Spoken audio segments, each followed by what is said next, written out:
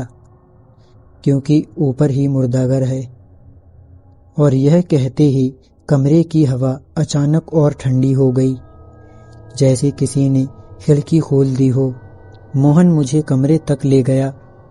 جہاں ایک پرانا پلنگ رکھا تھا، جنگ لگا پنکھا لٹک رہا تھا، اور چادر پر پرانے خون کے دھبے صاف صاف دکھ رہے تھے۔ اور دروازہ بند کرتے ہوئے اس نے مجھ سے کہا، صاحب،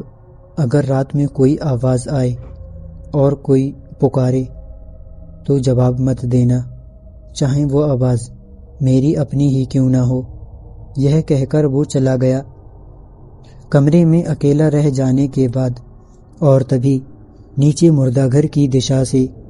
کسی کے زور سے کرہانے کی آواز آئی جس نے میری ریڑھ میں ٹھنڈک بھر دی۔ اس رات میں بہت دیر تک بستر پر یوں ہی بیٹھا رہا، آنکھیں بند کرنے کی ہمت نہیں ہو رہی تھی، اور کمرے میں پھیلا سناٹا ایسا لگ رہا تھا جیسے کوئی آواز آنے کا انتظار کر رہی ہو۔ کمرے کی پیلی بتی بیچ بیچ میں ہلکی سی کانپ جاتی تھی، جس سے دیواروں پر بنی پرچھائیاں ہلنے لگتی تھیں، اور ہر بار ایسا لگتا جیسے بے پرچھائیاں اصل میں میری نہیں بلکہ کسی اور چیز کی ہوں، جبکہ باہر آنگن کی طرف سے ٹھنڈی ہوا کے جھونکے آتے تھے جن میں مٹی اور سڑن کی ملی جھلی گند تھی، اور اسی گند کے ساتھ کہیں بہت دور سے کسی کتے کے رونے جیسی آواز آ رہی تھی، جو سننے میں کسی جانور سے زیادہ کسی انسان کی لگ رہی تھی۔ میں نے پانی پینے کے لیے میز پر رکھا اسٹیل کا گلاس اٹھایا تو وہ ہاتھ میں لیتے ہی سامانیہ روپ سے بہت زیادہ ٹھنڈ لگنے لگی، جیسے وہ کمرے میں نہیں بلکہ کسی فریج یا سیدھے مردہ گھر سے لایا گیا ہو۔ اور جیسے ہی میں نے پانی پیا تو اس کا سواد سامانیہ جیسا نہیں تھا بلکہ پرانے لوہے اور جنگ جیسا لگ رہا تھا، جس سے گلا جل سا گیا اور مجھے زور سے کھانسی آ گئی۔ لیکن اسی کھانسی کی آواز کے ساتھ نیچے سے ایک اور کھانسی کی آواز آئی، بالکل ویسی ہی جیسے کسی نے میری نقل کی ہو۔ میں اچانک سیدھا بیٹھ گیا اور میرے کان پوری طرح سترک ہو گئے، کیونکہ یہ سیوگ نہیں ہو سکتا تھا۔ میری کھانسی کے ٹھیک بعد نیچے سے بھی ویسی ہی آواز آئی، اور اسی پل مجھے موہن کی بات یاد آ گئی کہ یہاں اگر کوئی آواز آئے تو آواز مت دینا، چاہے وہ آواز میری اپنی ہی کیوں نہ لگے۔ لیکن ڈر کے مارے میرا دماغ بار بار یہ سوچ رہا تھا کہ نیچے کوئی زندہ انسان ہوگا، شاید کوئی مریض یا کوئی اسٹاف، اور ڈاکٹر ہونے کے ناطے مجھے دیکھنا چاہیے۔ کافی دیر تک میں وہیں بیٹھا رہا، اپنی ہی وچاروں سے لڑتا ہوا، لیکن پھر ایک اور آواز آئی، اس بار کھانسی کی نہیں بلکہ کسی بھاری چیز کے زمین پر گھسیٹنے کی، جیسے کوئی لوہے کا اسٹریچر فرش پر کھینچ رہا ہو، اور یہ آواز صاف صاف نیچے سے آ رہی تھی، یعنی مردہ گھر کی طرف سے آ رہی تھی۔ آخر کار میں نے ہمت جٹائی اور کمرے کا دروازہ دھیرے دھیرے کھولا۔ گلیارے میں پیلی پیلی روشنی جل رہی تھی، لیکن وہ اتنی کمزور تھی